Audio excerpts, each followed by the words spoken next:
Do you ever notice how the law can't seem to make up its mind? If a pregnant woman is murdered, the killer gets charged with double homicide. But if a woman walks into a clinic and ends that same baby's life, it's called healthcare. We've created a society where a teenage girl who panics and gives birth at home can be charged with manslaughter.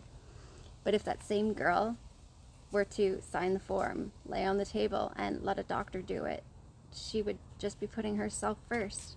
This isn't healthcare, it's hypocrisy dressed up in rights wrapped in pink ribbons.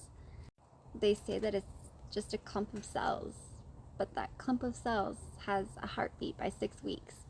It can get hiccups, it can feel pain, it can suck its thumb.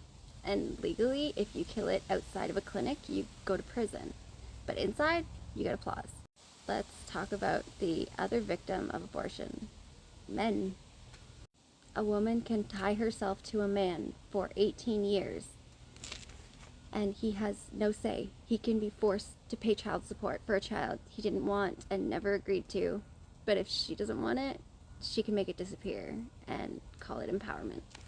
That's not equality, that's manipulation. And what about the girls being raised to believe this is normal? Their brains aren't even fully developed until 25. Who do you think is having abortions? They're handed this choice before they can even legally rent a car, and when they regret it later, they're told to be proud. So they bottle the pain, defend their decision, and smile through the guilt, because if they don't, they have to admit that they ended a life, and that's unbearable. They don't want women to heal. They want women to shut up and stay in line, because if enough of us admit we were wrong, the whole lie falls apart. The truth isn't hateful, it's just not profitable. It's time we stop calling evil freedom and start calling life what it really is: sacred.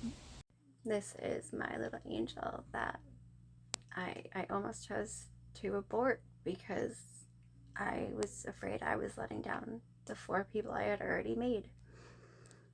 I would have been making one of the biggest mistakes of my life, and I'm so grateful that even in my darkest time, I still managed to see through it and not go through with that.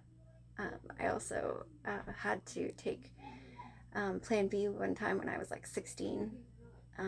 We had a condom break, so I had to go tell my mom that we had a condom break, and then we had to go to the doctors, relay that same message, and then I got prescribed Plan B, and it made me so sick, and I was so emotional.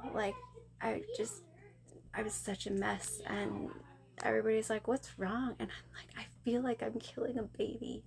And the Plan B makes it so that you can't even so that conception doesn't happen, and I still felt so guilty just for taking that pill. It's it's silly, but I don't know what happened.